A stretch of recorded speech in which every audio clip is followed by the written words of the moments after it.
আজকে রান্না করব হচ্ছে এই মুগ ডাল দিয়ে রুই মাছের মাথা, মুড়ো ঘন্ট যাকে বলে, বা মুড়ি ঘন্ট। তো এই জন্য আমি মুগ ডালটাকে টেলে, তাওয়ার মধ্যে হালকা একটু টেলে তারপর এটাকে পানিতে সোক করে রেখেছি। আর এখানে আমি আজকে নিয়েছি এই যে দুইটা রুই মাছের মাথা, একটাই আর কি, মাঝখান দিয়ে এরকম চিরা, দুইটা হচ্ছে এরকম 2 পিস মাথা নিয়েছি। আর এই যে ডাল,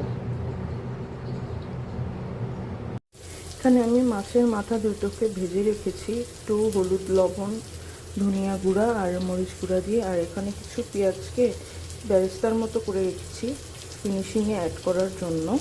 আমি মশলা কষানোর জন্য পেঁয়াজ ভাজতে দিয়ে দিয়েছি, ওই মাছ যে তেলে ভেজেছি সেই তেলে পেঁয়াজটাকে ভাজবো। আর ওখানে আমি ওই মুগ ডালটাকে একটু প্রেসারে একটু সিদ্ধ করে নিয়েছি, কোনো কিছু ছাড়াই শুধু পানি দিয়ে একটু বয়েল করে নিয়েছি। এখানে আমি তেলের মধ্যে পেঁয়াজটা ভাজার পরে এখানে একটা তেজপাতাকে ছিঁড়ে, এক টুকরা দারচিনি আর একটা এলাচকে একটু ফাটিয়ে আর 1 চা চামচ আদা রসুন বাটা দিয়েছি।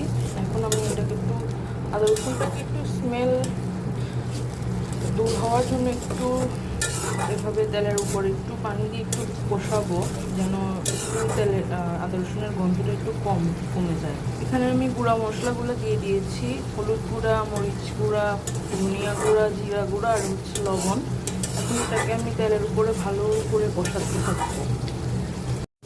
এখানে আমার মুগ ডালটা হচ্ছে এখানে বয়েল করা হয়ে গিয়েছে, একটু নরম হয়ে এসেছে। তো এখন আমি মুগ ডালটাকে মশলার কষানোর মধ্যে দিয়ে দিব। এখানে আমি 2টা কাঁচামরিচ আর সিদ্ধ করা ডালটা আর এই মাছের 2 পিস এগুলো আমি দিয়ে দিয়েছি।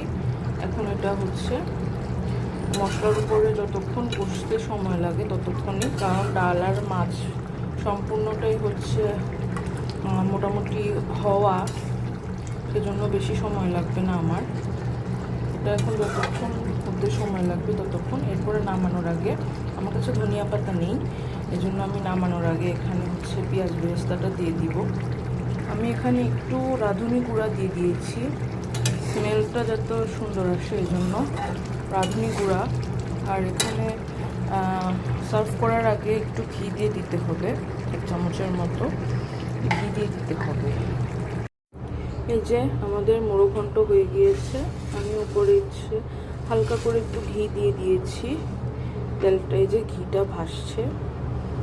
আপনারাও বাসায় ট্রাই করে খেয়ে দেখবেন।